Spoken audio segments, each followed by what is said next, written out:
This is Comic Geek Speak, episode 1723, introducing Green Arrow and Speedy, Hawkeye the Marksman, and Archer and Armstrong.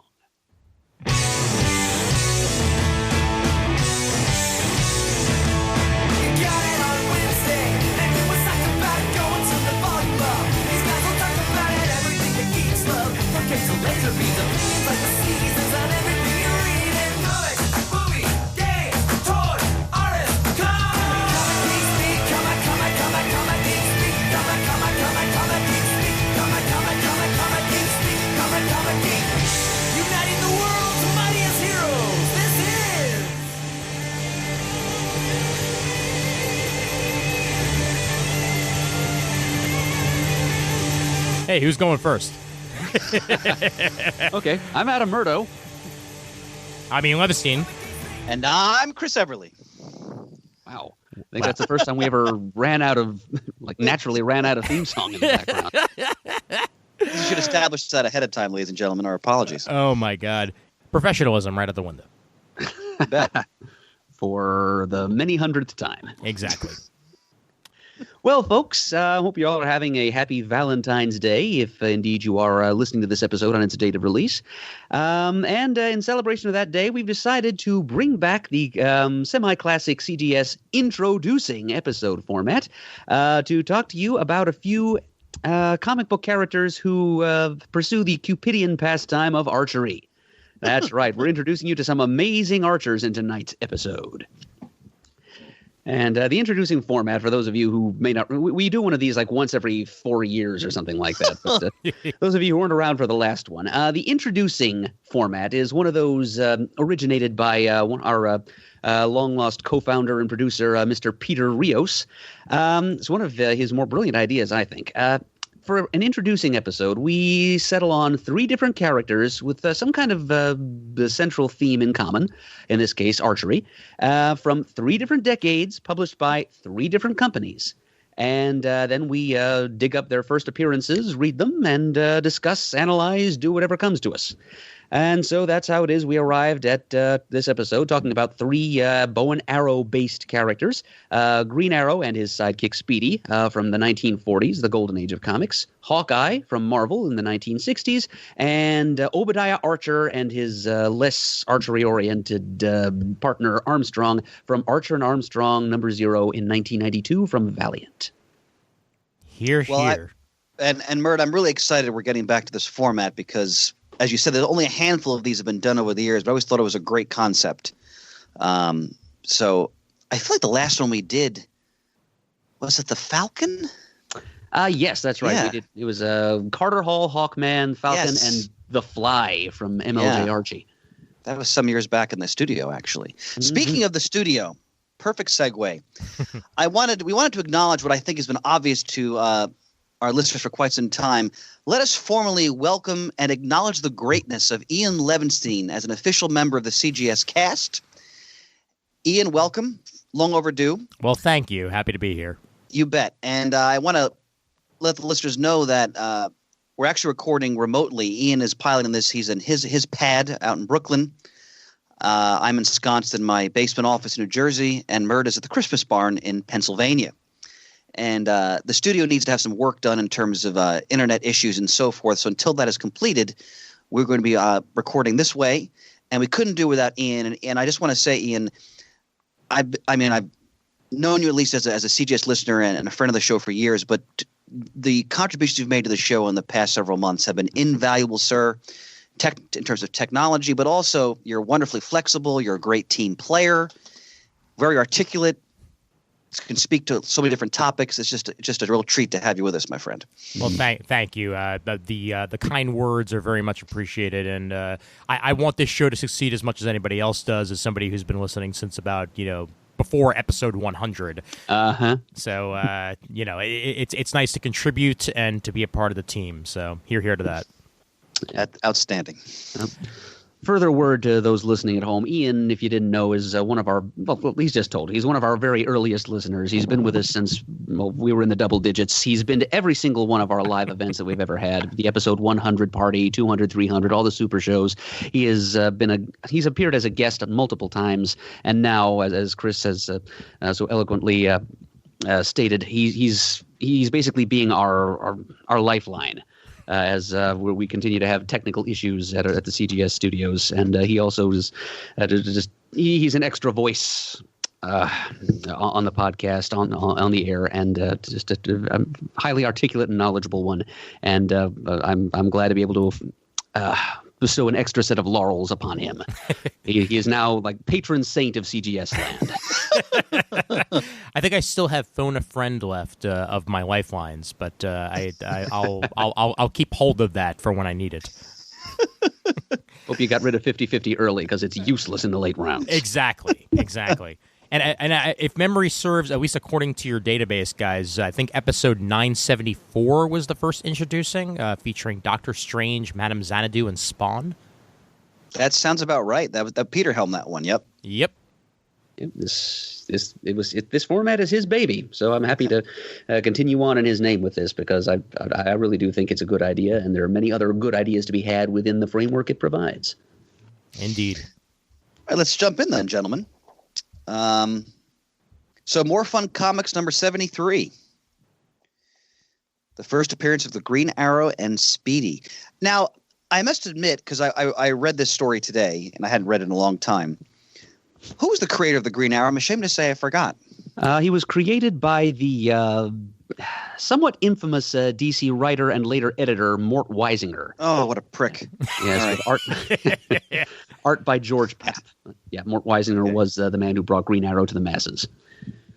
And if some people are wondering why I'm reacting in such a hostile fashion, if you read anything about the history of DC and Mort Weisinger, with the exception, I guess, of his old pal Julie Schwartz, you can nary find a positive word about this man. Yeah.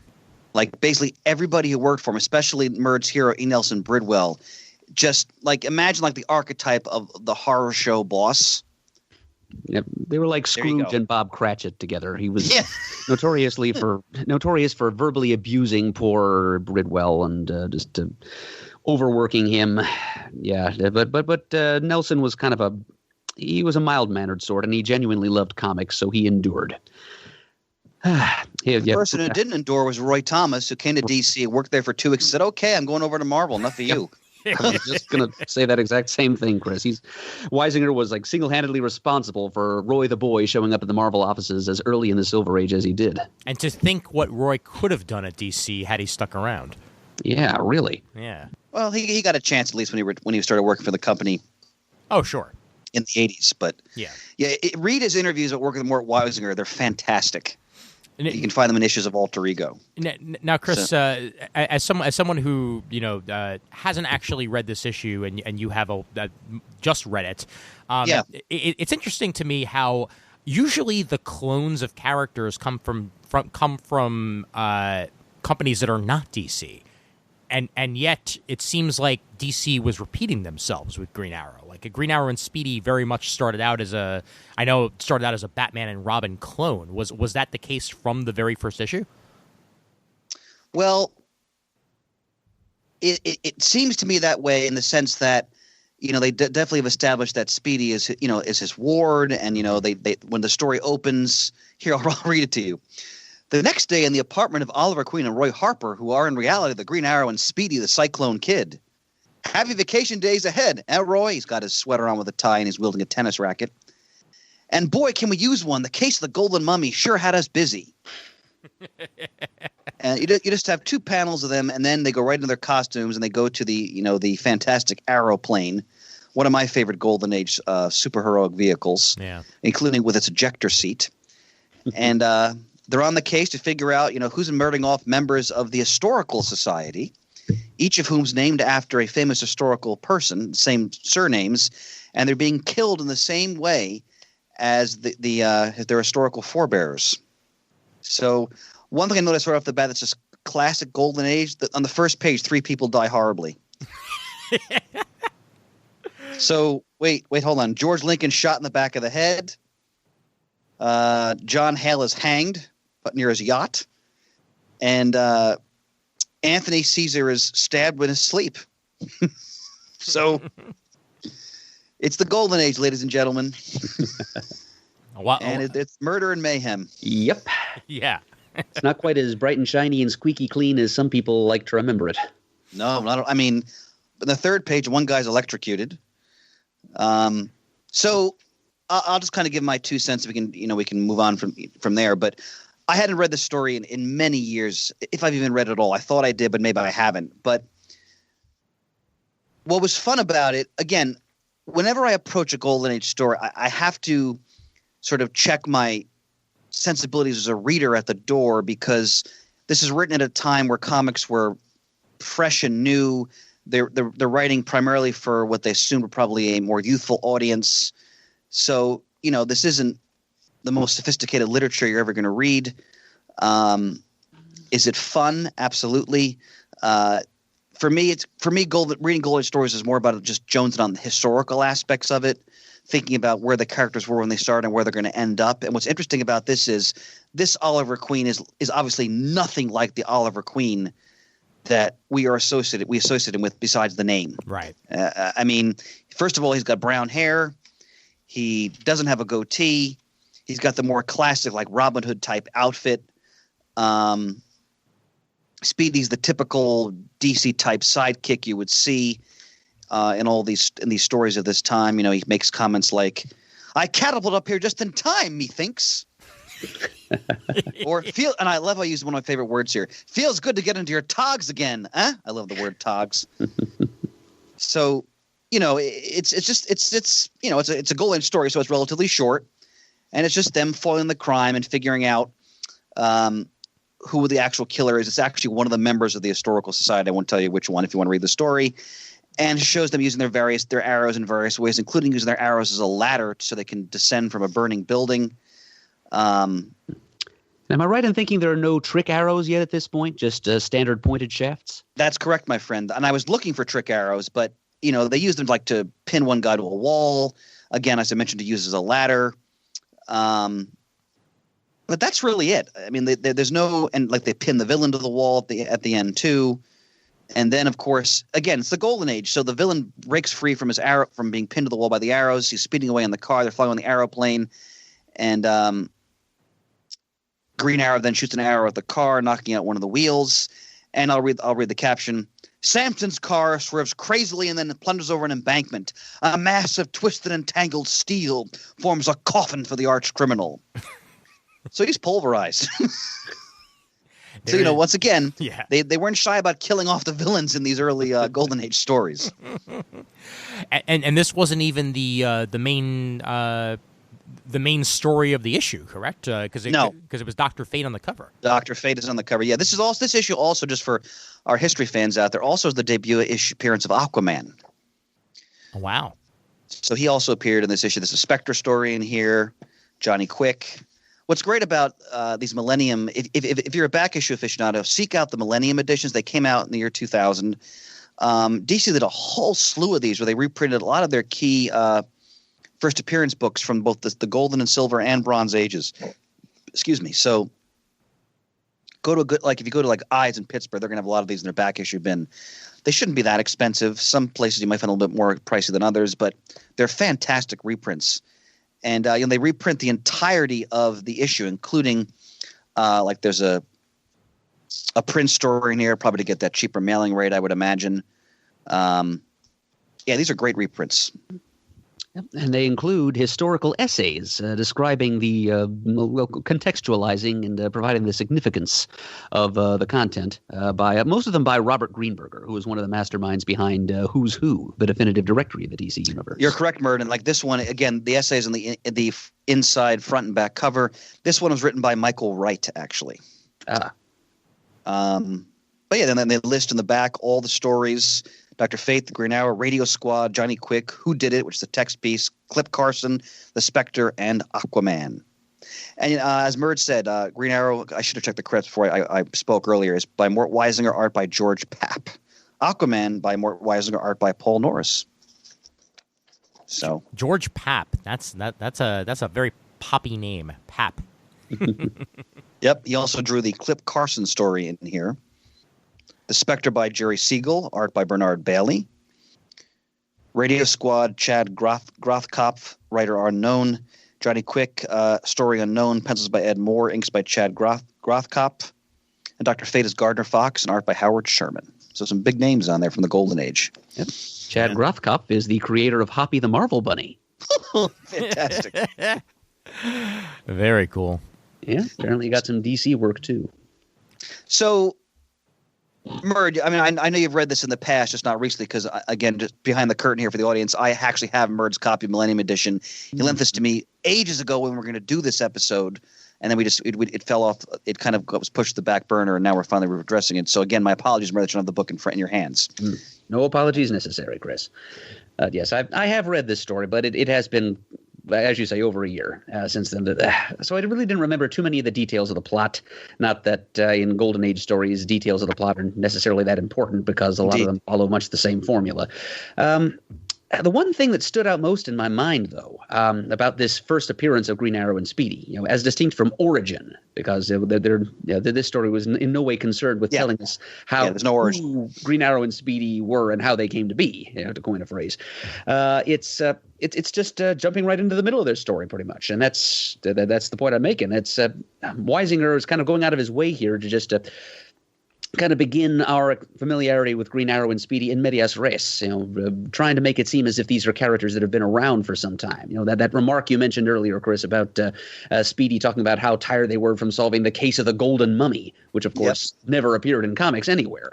But Weisinger's trying to give the false impression that these are established characters that we're just now seeing, because there was a time when the first appearance, the beginnings of characters' runs, whether it be a character's first appearance or the first issue of a new series, was seen to be kind of a detriment, at least in the eyes of the news merchants, who were the primary peddlers of comic books in those days. It was harder to get a merchant to carry what was seen as a new or untried concept. So that may have been what was on Mort Weisinger's mind here when he throws that little piece of dialogue in there to make it seem as if Green Arrow and Speedy have been around for a while, as opposed to making their first appearance in this issue.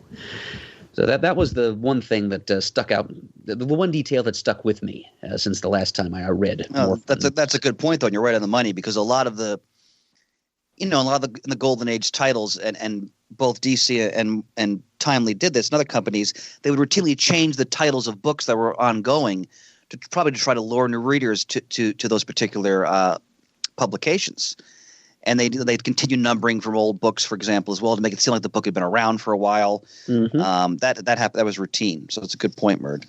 Ian, do you have any comments? I know you haven't read this. Just any general comments on Golden Age Green Arrow? Or well, looking at the wiki for this, and I mean, you already mentioned the deaths in it. That of the characters introduced in this that were not Green Arrow and Speedy, there are, I'm counting 1, 2, 3, 4, 5 deaths out of 7 characters. Yep. Amos Socrates and Frank Darcy are the only 2 who survived this issue, which I think says a lot about Golden Age concepts and Golden Age issues at the time. That like you were saying, that very disposable. They were not exactly planning ahead on having these villains show up again. Well, again, A, this is pre-code. Yep.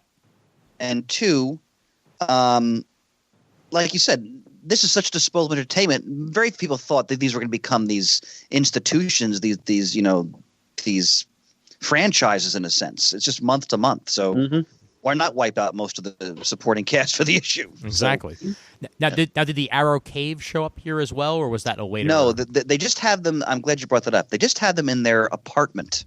So they didn't even have a Wayne Manor analog. They just had a flat someplace. All they say here, I'm reading, a secret garage that harbors the fastest car on wheels, the Aeroplane. So they have a secret garage. They go from their apartment through an underground tunnel to the secret garage. The secret garage doesn't have nearly as much of a good ring to it as an Arrow Cave. But the Aeroplane is quite a device. It's like a thunderbolt streaking through the streets. At the word contact, Speedy gently presses a trigger below the dashboard, and the Green Arrow is shot from his cockpit, propelled by a powerful catapult located beneath the seat. I missed captions telling you the story. Well, I mean, you can't read it yourself. You need help. But yeah, that's. I mean, it's a Golden Age story. It's concise. It's to the point. And at the end, they do have a trophy room in their apartment, Ian. Okay. So they show you some various weapons and other accoutrements they've harvested from previous crimes that they've solved. So there was a bomb that was a dud that the master criminal was trying to trick them with. So they're going to add that to their trophy case at the end of the issue. Instead of a giant penny, it's a giant nickel. It's not even that. It's a routine globe-shaped bomb with a fuse. Ah, darn. Well, you guys, more comments? We'll go on to Hawkeye. Well, I may as well bring up the Earth 1, Earth 2 rigmarole here. Go for it. It's a little tricky to seize on a first appearance of Green Arrow and Speedy here because they've had a few different first appearances, but this was their first appearance. But retroactively, it was established later on in the Silver Age that World's More Fun Comics number 73 was actually the first appearance of the Earth 2 Green Arrow and Speedy. Now, it should be noted that Green Arrow and Speedy are among the few characters who actually survived through the historical gap of the atomic age or the forgotten age or whatever you want to call it of the 1950s between the golden and silver ages of superhero comics. Green Arrow and Speedy actually were more or less continuously published during that period, due in no small part to their creator, Mort Weisinger, becoming an influential editor at DC and keeping his creations in publication. But at some point, Green Arrow, the stories did kind of shift locale from Earth 2 to Earth 1. Green Arrow and Speedy did join Green Arrow, I should say, not Speedy, but Green Arrow joined the Justice League of America, as his Earth 2 counterpart never quite made the cut for the Earth 2 Justice Society. So at some point, they did. His appearance remained pretty much consistent during that time, although you mentioned, Chris, that the originally Oliver Queen had brown hair. And yes. At some point it shifted to blonde. So when Roy Thomas finally came along and did his All-Star Squadron series in the 80s, he was certain to make the Earth 2 Green Arrow a brown-haired individual, just for authenticity's sake, harkening back to his hair color in his first appearance. And then sometime in you mentioned, Chris, the goatee and the very different costume. That came about in 1969 when Neil Adams first got his hands on the character. And as for George Papp, he definitely seemed to have done a lot more. Well, he's not. He did at least a little bit more work on Green Arrow throughout the years.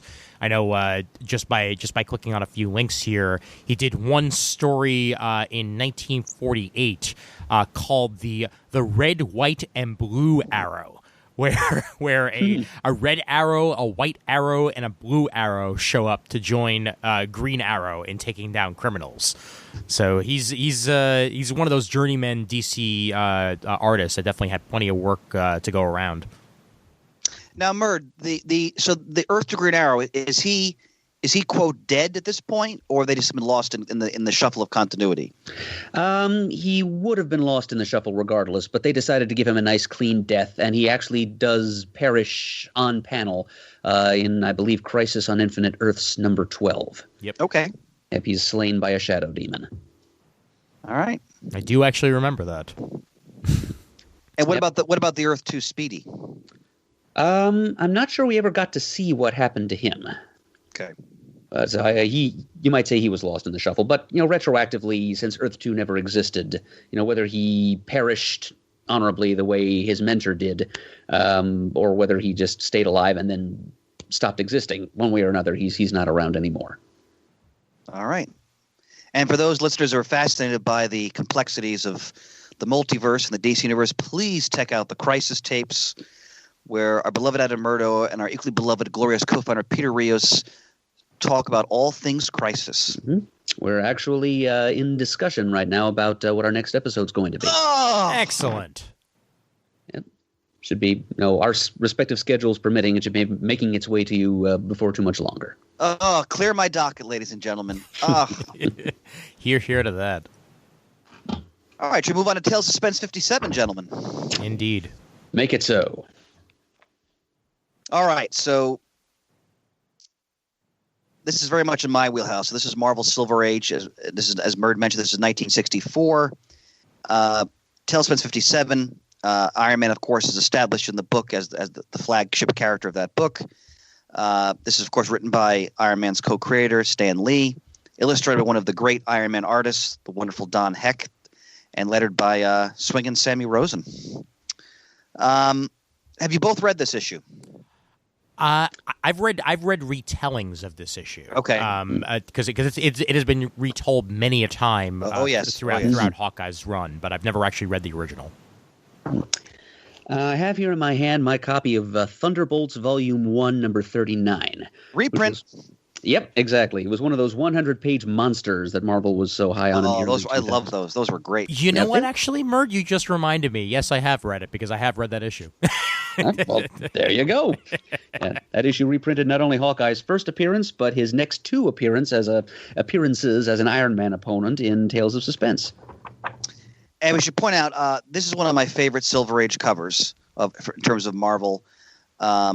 Great design by Don Heck. You also have the Black Widow appearing. Now, the Black Widow had already been introduced into Marvel Universe via Iron Man's world, but this is where she first meets Clint. Now, again, it's not the Black Widow we know now.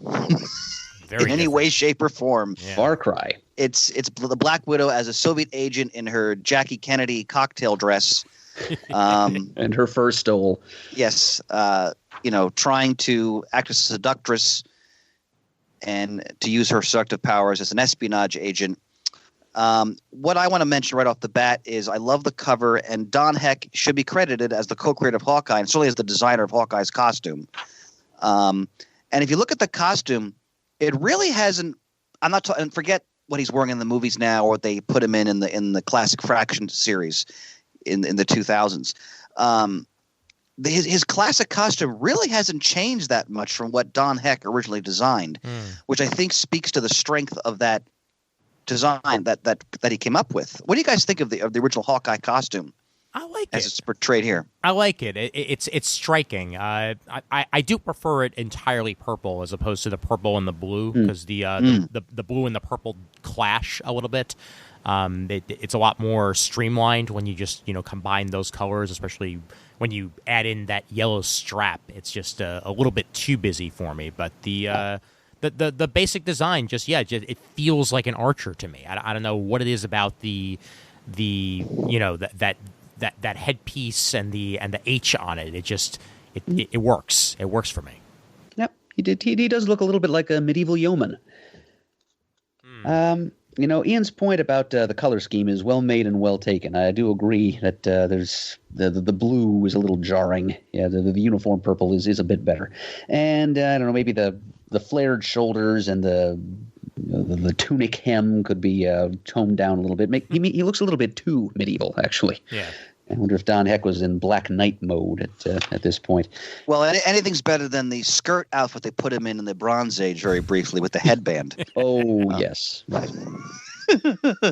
What I find interesting is that, I would concur that when I think of Hawkeye's costume, again, the template is definitely here, but I think when they kind of have what's more purple, they kind of give him a bit more of like a chainmail look, and he's got like the longer sort of waist piece, and the mask is more pronounced in terms of the eyepiece, but the basic design is there. What's also great is this is Iron Man in his classic rivet head period, when his helmet has the pronounced rivets in the front piece there. So I read this today. I hadn't read this story in years. This is just classic, relatively early Marvel Silver Age. Right down the Tony's love triangle angst with Pepper and Happy. What I find interesting is this is not exactly the Hawkeye we know and love yet. What I do like is that Lee is again in the story. He's a trick shot artist in a circus, and this is the early Iron Man story. So Tony cannot take off the chest plate or he'll die. So he has to wear it constantly under his clothes, and he's agonizing because he's in love with Pepper at this point, but so is Happy. Typical Stan Lee love triangle used often in the Silver Age, and he can't really profess his love for Pepper because he knows he could die at any moment. So he's trying to steer Pepper towards Happy, who is in love with her as well, and it backfires, and Pepper wants to go out with him, and he doesn't want to give her like a real glamorous Tony Stark, classic man about town romantic evening. So he just decides to take her to like a boring carnival. And Pepper is dismayed at this and sort of put off by it. And, they go to the trick shot artist and they see, Clint doing his trick shots. And the audience isn't very appreciative. And then, the bulk of the story is that Clint then meets the Black Widow. And he decides that he's going to go out and show that he can be a hero too.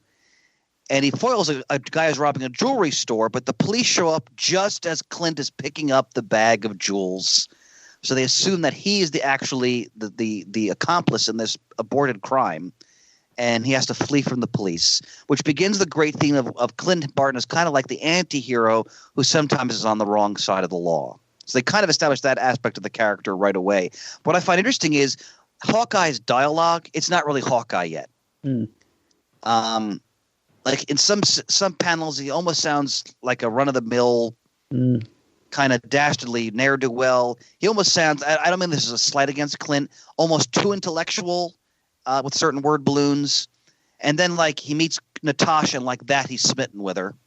And he'll do anything for her, basically. And of course, and she's go ahead, Mert. I'm sorry.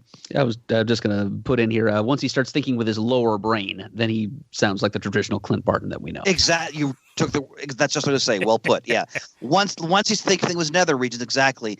Then you're like, oh, it's Clint. Like, I don't mean that as like a put down on the characters. He's speaking in a more rough and tumble way, basically. Right. And he's totally besotted with Natasha. And I'll read from the thought balloons here. It is fortunate that he's taken with my beauty. I will twist him around my little finger, but he's not learned that I am really a red spy. Again, classic Marvel early Silver Age.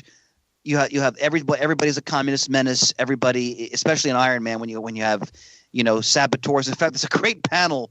I don't know if I can find it right away. I'm looking at Marvel Unlimited right now, where Tony's lamenting the fact that someone is always still trying to get into his factory and steal his secrets.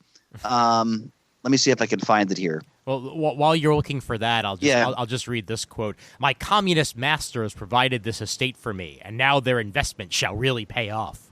Yep, and here to add to that, who can it be? Where did he come from? It seems that every masked, unusual criminal in the East tries to attack my weapons factory sooner or later. Every time I turn around, I'm menaced by some crackpot or spy. I love how Stan's in a way almost making fun of him in his own stories here. By that's God, I miss Stan. That's fantastic. What's also interesting is that they introduce, unlike the Green Arrow, let's do a contrast. Hawkeye has trick arrows right off the bat here, and we find out that Natasha, through her access to Soviet technology and wealth, has provided him with the means to come up with all these different arrows. Like he has an arrow that starts to rust Tony's armor. He's got an arrow, of course, that shoots like a bolo to kind of ensnare him. There's some cool trick arrows right off the bat here. He's got an explosive arrow. He used an arrow like as a lanyard to fly from one building to the other. Of course, we've got suction cup arrows. How could you not? This story to me is really fun. It's earlier Silver Age. So Stan's writing, I find, gets more sophisticated as the 60s progress, especially get to the later Spider-Man and Fantastic Four stuff. But this is a lot of fun. Poor sad sack Happy. He's got this morose look on his face, the pug. Pepper is in the early issues, when we go back to our Iron Man spotlights, they made Pepper more – I think Don Heck drew her after the actress who played Alice in the Brady Bunch. This is before the Brady Bunch was on, but that actress. And then I think that Stan's directive was to make her more attractive in a traditional way. So by this point, she's just a knockout redhead. and Tony's totally taken with her. But alas, he can't reveal himself because of that chest plate and his condition. Black Widow is, in the cocktail dress, the fur coat, the choker. But in the end, she's actually injured inadvertently by one of Clint's arrows, and he runs off with her. And the story ends with him fleeing on her boat. And, at this point, Hawkeye's not, quote, a hero. He's the promise is you're probably going to see him again as a future adversary of Iron Man. So at this point, he's an early entry into Iron Man's rogues gallery. But again, even in this early story, Stan must have had some notion because he's inadvertently accused of a crime he didn't commit. And really, it's kind of like this part of this heroic sap who's just been, fallen into the web of the Black Widow, essentially. So, a lot of fun. And so many characters that were introduced during this time wound up becoming bigger and better as they were, further fleshed out and redeemed one way or the other. And Hawkeye really is, one of the beginnings of that. One of those characters that, starts off as a foil and winds up redeeming himself and becoming a hero. Cap's Kooky Quartet, the Avengers. I mean, Hawkeye was a key member of that. Absolutely. And you're right on the money, Ian, because Natasha herself will go from this here. She's the stereotypical, Soviet agent, beautiful seductress. And, obviously she's going to go on to become a major and important figure in the Marvel Universe and a very complex figure.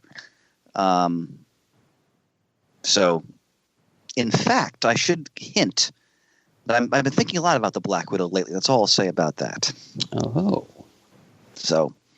Color us tantalize. Yeah, well, down the road. I'm a busy man these days, but it's she's been on my mind quite a bit. So. But what other thoughts you guys have about these classic characters in this early appearance? Well, not an awful lot of backstory according to Hawkeye here. Yeah. Is his real name even mentioned in this story? That's a good point, Mert. I don't think it is, actually, now that you mention that. Let me go back to when he's in the carnival. Let's see here. Maybe they mention it when he's performing. Let's see. No, they just call him Hawkeye, the world's greatest marksman. Mm-hmm. Yeah, because eventually we get the whole big backstory about how he was originally a carnival trick shot, and the story of his brother is in there, his ex-mentor, the swordsman, of course, who ends up becoming an Avenger himself in time. But at this point, we just see, Hawkeye is he's not even traveling with a carnival at this point. He's got himself a steady gig at Coney Island, all traditionally comic booky places. Good point, Mert. I missed that. Well done. And he's wearing kind of a fringed Davy Crockett frontiersman kind of outfit. That's apparently his performance garb. And I think I seem to remember one scene in Avengers Forever where we see him like riding a subway or something dressed in that outfit with the fringe. I trust your peerless memory there, my friend. Well, I thank you for your taking trust in me there, Chris. I hope it's not misplaced. But yeah, and I see that he's got a little bit of ingenuity going on there, developing these trick arrows on his own, much earlier in his career than Oliver Queen ever did in his. Yep. And between that and a little added boost from Soviet super science, he nearly takes down the Armored Avenger. Yeah, I mean, and that's a good point to make, is that Hawkeye's not a pushover here. I mean, he really knocks Tony back on his heels, especially on, I think it's page 11, where he hits him with the arrows that are creating a rust effect. And Tony actually has to shed part of his armor. And he's running around his factory, and he goes, I'm glad I had the foresight to conceal duplicate suits of armor for myself in various parts of the factory. So. Yes, Stan is glad he did that, too. Now, do you think because this issue happened, much later than the previous, Green Arrow issue that we're talking about, that Hawkeye already has his trick arrows since, for years now, Green Arrow has had trick arrows. So, of course, that's now been established for archers to have, plenty of different types of arrows in their arsenal. Well, that could very well be the case. Nope, I'm sure it had something to do with it. Yeah. Stan wasn't creating these things in a vacuum, after all. But at least he didn't jump straight to boxing glove arrows. That is true. No. Yeah, Stan was certainly aware of the distinguished competition, as he put it, and what they were doing. and vice versa. Oh yeah. I mean, I remember there's a classic Roy Thomas yarn when those 2 weeks he was working at DC. He tells how the editorial would have meetings and they'd show like Marvel covers because they were increasingly dismayed that Marvel was gaining on them in sales figures. They were trying to figure out what was Marvel's secret. And according to Thomas, the DC editorial was actually criticizing what they saw as like the too rough and slipshod covers as they saw it that Marvel was producing. I guess they didn't fully grasp the dynamism that was inherent in the Kirby artwork and the Ditko and Heck. But like you guys said, like a lot of these early Silver Age stories, the seeds of future greatness are there when it comes to compelling characters. Oh, sure. And also, as is the case with Silver Age issues, they had absolutely no idea that the seeds were there when they wrote these. Correct. that it just happened to be characters that they decided, oh, hey, we could do a lot more with this if we really wanted to. Like I'm sure Stan was not thinking when he introduced Quicksilver and Scarlet Witch that they were going to wind up becoming Avengers someday. It's just it just happened to be that way. And same with Hawkeye. Well, as he would often say in quotes I've read, that sometimes the characters would kind of tell him what to do, like when they start to become so well realized that he would often talk about how they kind of lead you where to go. And I give Stan props because having Hawkeye inadvertently try to be accused of a crime was a great moment, because that's a lot to work with even right there at the very beginning when it comes to making a more fleshed out and sophisticated character. And as we know, Hawkeye as like the anti-hero, Hawkeye as like the Avenger who won't always necessarily toe the line. They've done so much with that over the years. Yep. So it was a treat to read this issue again. It's been quite a while. Absolutely. So, any more comments on this one, my friends? You realize he actually he doesn't just try to defeat Iron Man, he's actually trying to kill him. Yeah. Demolition blast arrow he uses that backfires and wounds Black Widow. Hawkeye pretty clearly intends just to finish Iron Man off. Well, he's so like in the space of 2 panels, he's completely besotted with Natasha. So if for the interest of the time of the story, because remember, Tales of Suspense was multiple stories in one issue, so. They had to get these in and out very quickly because there were backup features. So, they established very quickly. Oh, he's a trick artist. He's in love with Natasha. Now he's going to kill Iron Man to prove himself to Natasha. Wow. So, but Hawkeye's always one of my favorite Marvel characters, and it's always great to return to his first appearance here. So. This kind of underscore how long a road he had to walk to get back to his original intentions of heroism. Indeed. And as a quick aside, I'm still looking forward to seeing him in the next Avengers film. So yeah. Yes, I'm still waiting for them to use him properly in one of these movies. Well, they certainly seem to be moving on to his Ronin personality with this next movie. So I'll be curious what what path he's going to take in that regard, and whether or not he's going to wind up back Hawkeye by the time things are all said and done. We'll see, because we have to wonder, did his entire family vanish during Thanos' culling, including the magnificent Linda Cardinelli as his wife? And I mean, that would certainly set someone on a path like that. So we'll see. But great character, and this was a lot of fun. Yes, indeed. All right, you guys ready for Archer and Armstrong? You betcha. Sure. So, Murd, you've read this, correct? Yes, I've got it in my lap right now. All right, terrific. Now, Ian, you have not, correct? I have not, no. Okay. I'm the odd man out on most of these.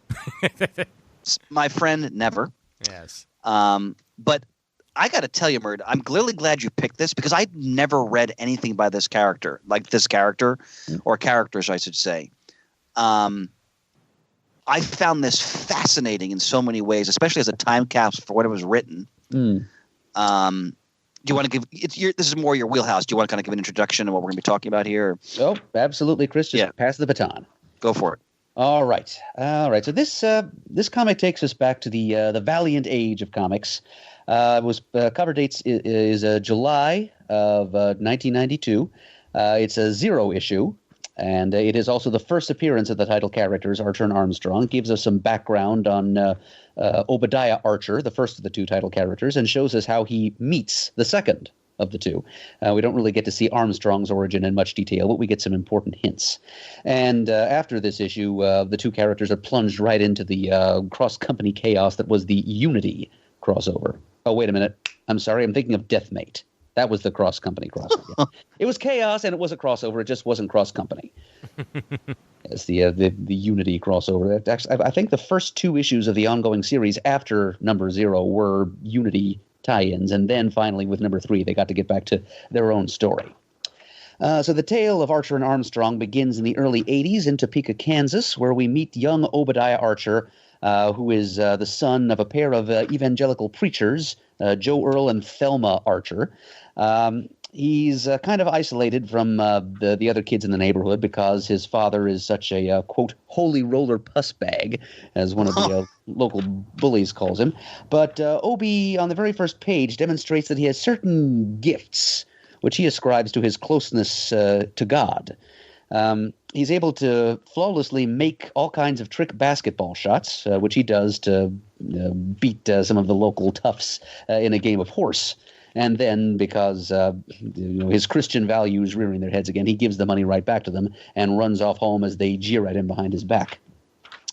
He gets home and he attends a prayer meeting that his parents are conducting that night. He tries to tell them about his accomplishment, how he felt the power of the Lord coursing through him that allowed him to win that game of horse. They're not hearing it.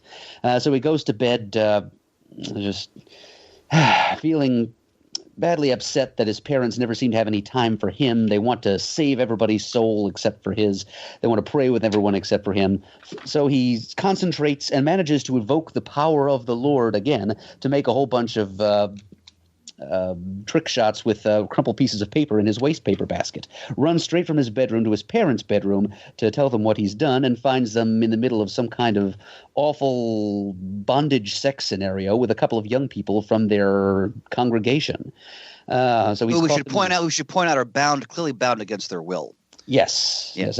One of the young people was a girl who was confessing the sin of having touched herself inappropriately to Reverend Archer, and he then suggests that she come and pray in private with him and his wife at their home. And this is where that private prayer session has led, with her naked and unconscious in Reverend Archer's arms, while Mrs. Archer is holding a knife with a Polaroid camera at her feet, and as Chris said, the legs of another young person are bound before her. So you have bad things going on in this house of these supposed people of God. And now that Obadiah has found them out, his father, without too much remorse, cold cocks him, knocks him out, and the next thing he knows, he awakens in the family kitchen. The house has been set on fire. He's bound head and foot. Obviously, his parents are trying to kill him. So, which leads one to think that perhaps these are not Obadiah Archer's natural parents, or at least to hope that they're not. I hope not. So he very nearly dies. He flies toward a bright light in the sky. He goes to rejoin his creator, but then he remembers, oh yes, I made a promise to God while I was lying there on the kitchen floor that if he would get me out of this, I would see to it that my parents get what's coming to them. And God does some force, whether from within or without Obadiah, allows him to get free of his bonds and escape the burning building. Then he succumbs to smoke poisoning or smoke inhalation. Then he has this vision, and he decides he needs to come back to the land of the living to put pay to his parents. He manages to escape the hospital before his parents can do him in. He boards a tramp steamer. This is where things get into a bit of a detour into it sure does. Classic 1940s superhero origin territory. I expected to see Terry and the Pirates showing up at any minute. But anyway, go ahead. Yeah, really. So he bums around the Orient, as he actually apparently in 1992 you could still get away with that for several years, for his formative years. In 1984, he finds sanctuary at a remote monastery in Ladakh in the far north of India, where Jim Shooter, who is the writer of this issue, he and Bob Layton were co-plotters, and the art is by Barry Windsor Smith, in case we could mention, the great BWS. Yes. who would go on to become the regular writer for several issues of the Archer and Armstrong series. But at this point, he's just a penciler. But Shooter has some fun with some more Asian, Tibetan stereotypes. When he arrives at the monastery, the monk who greets him says that he wishes that they'd never made that kung fu TV show, because apparently the temples throughout the Himalayan region of Asia are just inundated with ignorant young Westerners trying to learn martial arts. But apparently Archer found his way to just the right temple where he actually can learn martial arts. He masters archery as well. Germane to the theme of this introducing episode. So that uncanny aim he exhibited as a basketball player, as a young man, proves to serve him equally well with a bow and arrow as he grows in wisdom and enlightenment. He realizes now that it's not so much a result of his praying to God. He says, and I quote, "Now I understand that the deity doesn't work that way. The power comes from within."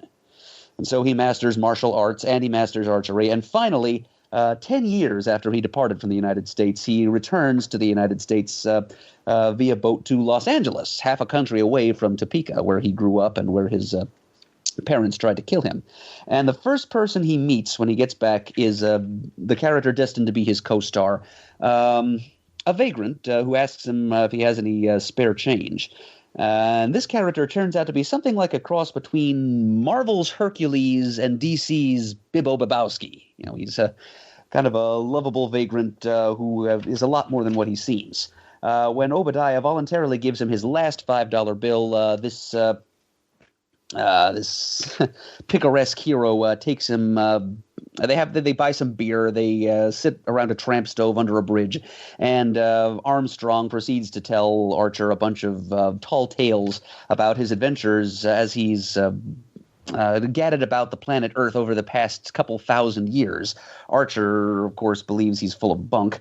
Then Armstrong offers to help Archer get work someplace. He tries to set him up as a bouncer at a bar. That doesn't work out.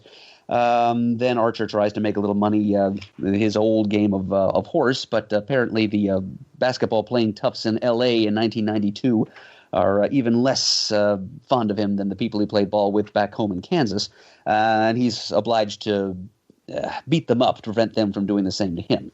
Eventually, he's contacted by a guy named Mahmoud, who's been following him around throughout this whole sequence, takes him aside and says, "Look, I'm connected with a temple that's in full communion with the temple where you were raised, and I want to hire you. Your old master told me to come find you and hire you to do this, to take down this great evil in the form of a man. We have been tracking this Satan for 2,569 years, and you are the one to finally put an end to him." And it turns out he's talking about Armstrong.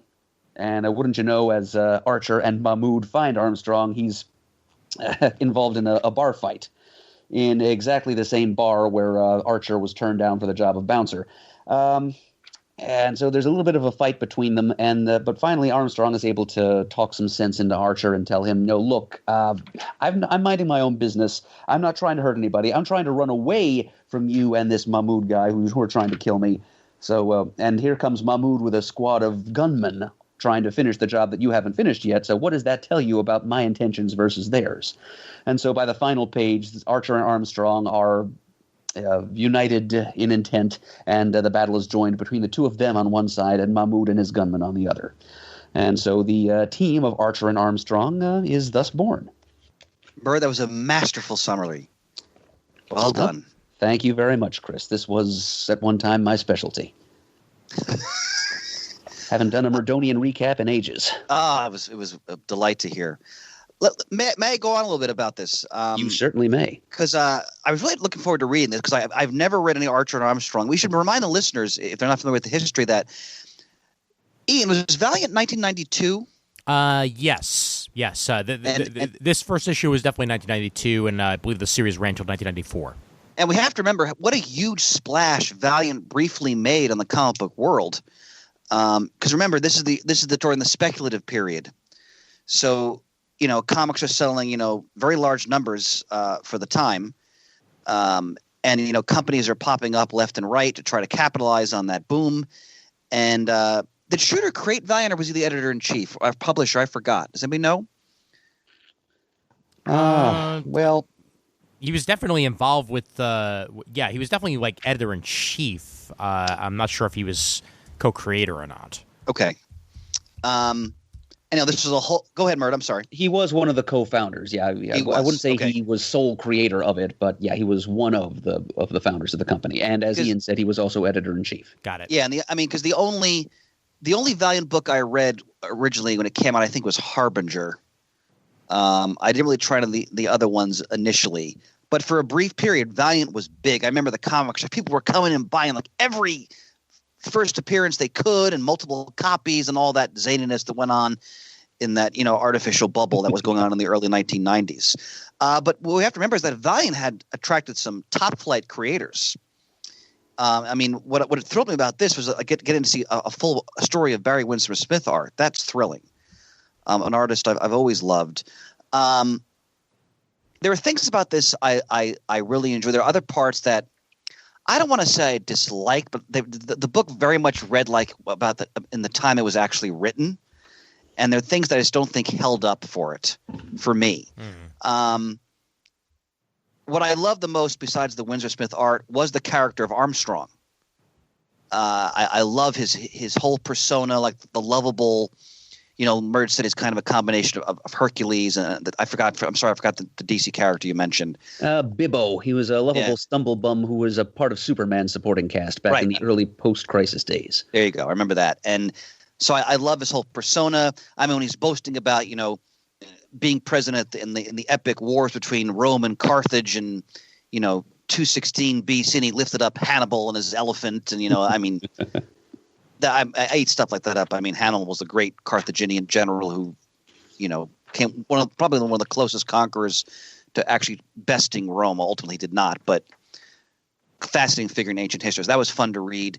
What struck me, though, and what didn't work for me was, and I found this to be a classic trope in a lot of stories in the 80s and early 90s, was the nefarious, sort of evangelical minister using his flock and his church to camouflage deeply, sinister and nefarious behavior. Yes, his predatory sexual appetites. Yeah, and look, I'm about as secular and non-religious as it gets, ladies and gentlemen, but that really read as a trope of its time that didn't work for me, especially because, and I realize that they got to tell the story in so many pages.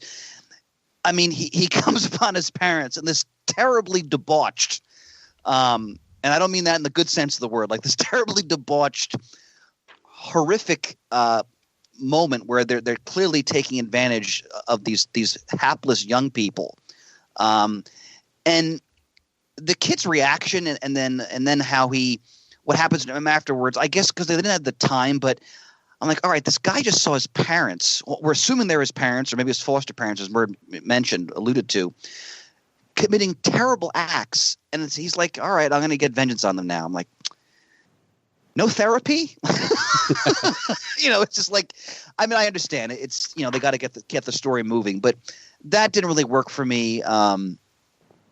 It was kind of fun how Shooter's kind of having fun with some of the tropes of like the stereotype of like the Asian temple and the kung fu master and the whole nine yards. But aspects of this I found terribly dated, and it didn't detract. Like I still enjoyed reading it, but those parts were kind of goofy for me. Like the character of Archer was like, okay, well, he's kind of got the whole David Carradine look, and he's kind of wide-eyed, and it just he came off as a very stereotypical, archetypical type of character. And even if you're hanging a lampshade on the whole, white guy goes to Asia to become like a kung fu master thing. Yeah. By 1992, like it didn't matter whether you were hanging a lampshade on it or not. It's still it's cliche. If this were being created today, I would at least like to believe that maybe it would at least be like an Asian American at least or something like that, or they would have just gone a completely different route. It feels like it's cultural appropriation continues whether we like it or not. But was this sort of thing still happening in 1992 outside of Kung Fu: The Legend Continues? Oh yeah. Yeah. And like the sinister cult at the end, and the mock mood, and this was fun, and I'm glad I read it because I never read any of these stories. Would I go off and read the rest of the series? I don't know. Maybe. I think Shooter's kind of hit or miss as a writer, depending on what he was doing. He was, he's a controversial figure in comics, but also a very important one. But not to go worry ahead, Bert. because after the first issue maybe 3, I think Shooter isn't even a factor anymore. Because Barry Windsor Smith, as I mentioned earlier, was both writing and drawing the book for the rest of its first year, and after that, Mike Barron took over. So Jim Shooter was kind of out of the picture. Well, so Mert, have you read the whole series? No, but I've read about it. Okay. By issue. Yeah, I'm sorry. Yeah, sorry about that. Yeah, by issue 4, Barry Windsor Smith is definitely the writer. I'm looking here on Comixology, which, by the way, for anybody who does have a Comixology Unlimited account, that entire first run of Archer and Armstrong from 92 to 94 is all available via Comixology Unlimited, so you don't even need to spend money. That's how I'm reading issue 0 right now. Yep, exactly. All 26 issues are available right there on Unlimited, and that's how I was flipping through it as Murd was doing his Murdonian recap. So I at least know what the issue looks like, and I'll give it a further read later. One thing I wanted to point out about the art is, while I do appreciate it, Armstrong to me looks a little bit too Wolverine, like Wolverine in street clothes, and I know there's only like 7 archetypes for white male characters. That's a good point, and he's just taller. Yeah, I've seen this exact appearance on people before, so it wasn't exactly reinventing the wheel on the character design there, but all in all, it's perfectly capable art, and I mean it's Barry Windsor Smith, so of course it's going to be kinetic and whatnot. I did want to point out as well that the letterer for this 0 issue, and I don't know if he continues on through the rest of the series, was Mr. Chris Eliopoulos.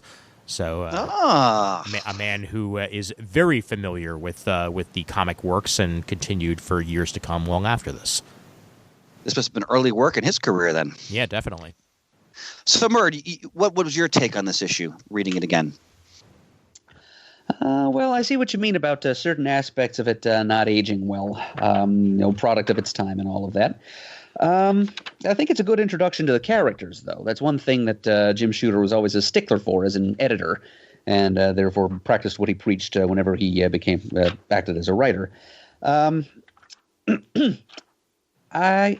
say that if you enjoyed what you saw here, if you don't, you're kind of on the fence as to whether or not you want to continue reading the 90s series of Archer and Armstrong, maybe try the 20-teens Valiant Comics reboot of the series, which was written by Fred Van Lente, whose writing credentials are extensive and impressive, he kind of takes the thing back to formula, and he includes actually Obadiah Archer's backstory is not all that different. It's just a little bit less tragic, and he leaves out the evil evangelist. Well, he doesn't leave it out, but he retools it a bit. The evil evangelist parents, they're there, but their motivations are very different, and they're a little bit more kindly disposed to young Obi. So obviously what's going on with the Archer parents here is it's inspired by the Jim and Tammy Faye Baker scandal, which was only a few years before 1992, after all. So still the wounds in the minds of the public were still fresh. But yeah, that part of Obadiah's origin is a bit better fleshed out and more interesting and less cliched the second time around. And just the meet between him and Armstrong, the beginning of the beautiful friendship and all that. It's kind of fun listening to Armstrong's drunken stories here. I can see what you mean, Ian, about his similarities visually to Logan. If they just grew some mutton chops on him, I mean, I think he'd pretty much be there. Way less so in the relaunch that you're talking about. I'm looking at the images now that Clayton Henry designed, and he's got a lot more of a distinct appearance in that relaunch. Yes, gave him a full beard even. Yep, which is more vagrant-y, you might say. Yeah, and it's kind of cute when. Armstrong mentions to Obi that he reminds him of his uptight brother, or his crazy brother Gilly, just his intense virtue and his uptightness. These are the traits in Obadiah that Armstrong compares to his brother. Is Gilly supposed to be Gilgamesh? No, he's supposed to, well, kind of. He's supposed to be Gilad, the Eternal Warrior, who was another Valiant character who had just been introduced about a month prior to this in the Solar Man of the Atom series. And I think the idea behind Gilad as the Eternal Warrior is that many of history's great legendary heroes were based on him because he, like Armstrong himself, and also like their brother Ivar the Time Walker, since they're the Eternal Warriors collectively. The three of them have been alive for a very long time, and they've been moving through human history and influencing its myths and legends and so forth. So in a way, Gilly is Gilgamesh because Gilad, the brother, was the inspiration for the Gilgamesh epic myth of ancient Mesopotamia. Magnificent, Murd. Yeah, we have to remember that Valiant, it wasn't around that long in its original incarnation, but it was pretty extensive. I mean, you got to give him props for trying to launch, a whole new universe of comic book titles, separate from DC and Marvel. So, yeah, and they did have a kind of a starting point in the old Gold Key characters they acquired, right? Magnus and Solar and a few others. But yeah, then they branched out and started introducing brand new concepts to interact with those venerable old Silver Age mainstays. And yeah, the results made for some pretty satisfying reads in many cases, and maybe not deserving of the runaway popularity they enjoyed in during the speculator boom, as you described a few minutes ago, Chris. But still some good comics. And wasn't Turok a character they acquired as well? Absolutely, yes. That was another one of those old Del Gold Key characters. Huh. Ian, you have any other thoughts on this or Valiant in general? Valiant is one of those comic book creators and comic book lines that I've always sort of like looked at from the outside. I have a couple of their trades sitting on my shelf that I haven't gotten to yet from the more recent stuff, but I know that they managed to do a very good job of building themselves up as a third option throughout the years. I mean, long before Image, there was Valiant. And I mean, mind you, Valiant. Okay, not long before because it was sort of happening at a similar time, but like it was almost like the other option. Like if you wanted more established, more traditional comic books, then you went to Valiant, and if you wanted the more out there stuff, you went to Image. That's a good point. And I'm glad that Valiant came back. That after a while of them not being around, that they then did come back to the comic book world. I know that they've had some weird legal stuff over the years with multiple people owning the trademarks to Valiant. I remember right when that first new Valiant books came out, there was another company claiming that they were also Valiant and that they were also doing relaunches, which was weird. But that all got sorted out eventually. But all in all, I'm happy to see Valiant still around and kicking, and that these characters are still around and kicking.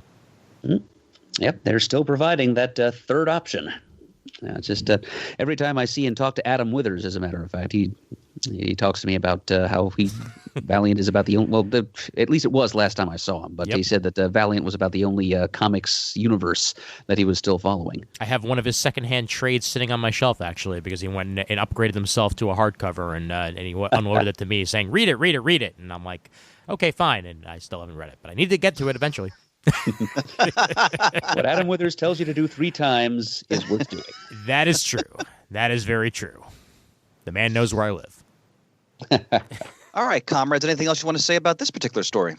One last note, just in the interest of tying things back to our central theme of archery here. Obadiah Archer, when he returns to the United States, we never really see how he acquires it, but he's wielding a signature weapon. It's kind of like a little crossbow pistol. It's basically just like a little easily concealable handgun that fires tiny arrows. And he'll continue carrying that for much of the rest of the 90s run, I believe. But in this first appearance, we're talking about this as we're discussing this in the context of the first appearance of a key Archer character in comics history. He really only fires the stupid thing once in the course of this first appearance of his, and that is to bullseye the literal eye of a stuffed and mounted trophy fish in that bar where he's applying for the job of bouncer. He does this as an example of his skills as an archer and therefore as an enforcer, and it just gets him kicked out of the bar. Apparently the barkeep didn't appreciate having his trophy fish marred that way. But it does show Archer's skill as an archer, but unfortunately that's the only such sample we get in his first appearance. Isn't there one panel where he's in the temple where he's shooting arrows? Yeah. Well, yeah, he is, but he's using just a standard longbow as opposed to his little crossbow pistol. Yeah, they have him eclipsing the tips of candles in the temple with his archery. Yeah. So the only other thing that I would bring up about the series is the coloring of the series is distinctly 90s in the way that it is. That's a point. Yeah, it's not quite digital and it's not quite traditional. It has an odd, I don't know if flatness is the right word to it. It's exactly the word I was thinking of, Ian. Yeah. Yes, flat and a little washed out and pale. Yeah. Because I remember, for example, they went back and they recolored Sandman because it experienced a lot of the same issues that I'd say I would have with this here. It's very much a sign of the times, and I'm sure that if they were to go back to this now and recolor it with what coloring technology is now, that Barry Windsor Smith art would look very, very different than what you see in 1992. Yeah, Smith's art for me was one of the highlights of reading this. That was a treat. Yeah, definitely. Oh. All right, gentlemen. I got to tell you, what a treat to return to the introducing concept. Mm-hmm. Yep. A lot of fun. This has indeed been fun. Yeah, we got to do this again. Yes, indeed. Maybe I'll actually read the issues next time. Good night. Ian, you riffed majestically. I tried. You certainly did. I tried. Yes. All right, Jim, anything else? We shot our bolt for this one. I believe we've shot our bolt straight to the bullseye. The quiver has been I know I counting you there, Murd. Well done. The quiver has been emptied, and we're ready to roll. All right. And I'll also throw in a reminder before we wrap up that if you would like to muddle the Murd, now is a very good time to do so, because we're actually down to one remaining entry for Muddle the Murd. So, if you want to try to stump Murd, that's Rios. If you want to try to muddle the Murd, go ahead and send your questions in to comicgeekspeak@gmail.com. Make sure Muddle the Murd is in the subject line, and then your question should be one pre-1970, one 1970 to 2000, and one 2000 to present. One of those questions should be an independent, one a Marvel, and one a DC. And please do not be ridiculously cruel or multi-part with your questions. That's all we're asking for. And also remember to give us the answers to each question, because we're not mind readers. And you may muddle the Murd. Well, Murd, you want to send us out? Oh, that's right. That's something we do here, isn't it? One moment, please. Sure. Oh, as the there's the credit music rolling there. Okay. If you'd like to send us an email, the address is comicgeekspeak@gmail.com. If you'd like to leave a voicemail, you can call 267-702-6642. You can like us on Facebook. You can follow us on Twitter. Our handle there is @comicgeekspeak. You can visit thecomicforums.vanillacommunity.com, which is our forum site, where you can not only participate in a variety of discussions on geeky topics with your fellow CGS listeners and other random comic book people who happen to be hanging around, but you can also leave feedback on this and a variety of other episodes that we've recorded for the podcast. Tell us what your experience might be with the first appearances of these three Archer characters. We'd like to extend special thanks, as always, to those of you who have donated monetarily to the show. We really appreciate it. The show would not be what it is today without your assistance. And as always, we are uniting the world's mightiest heroes, one listener at a time.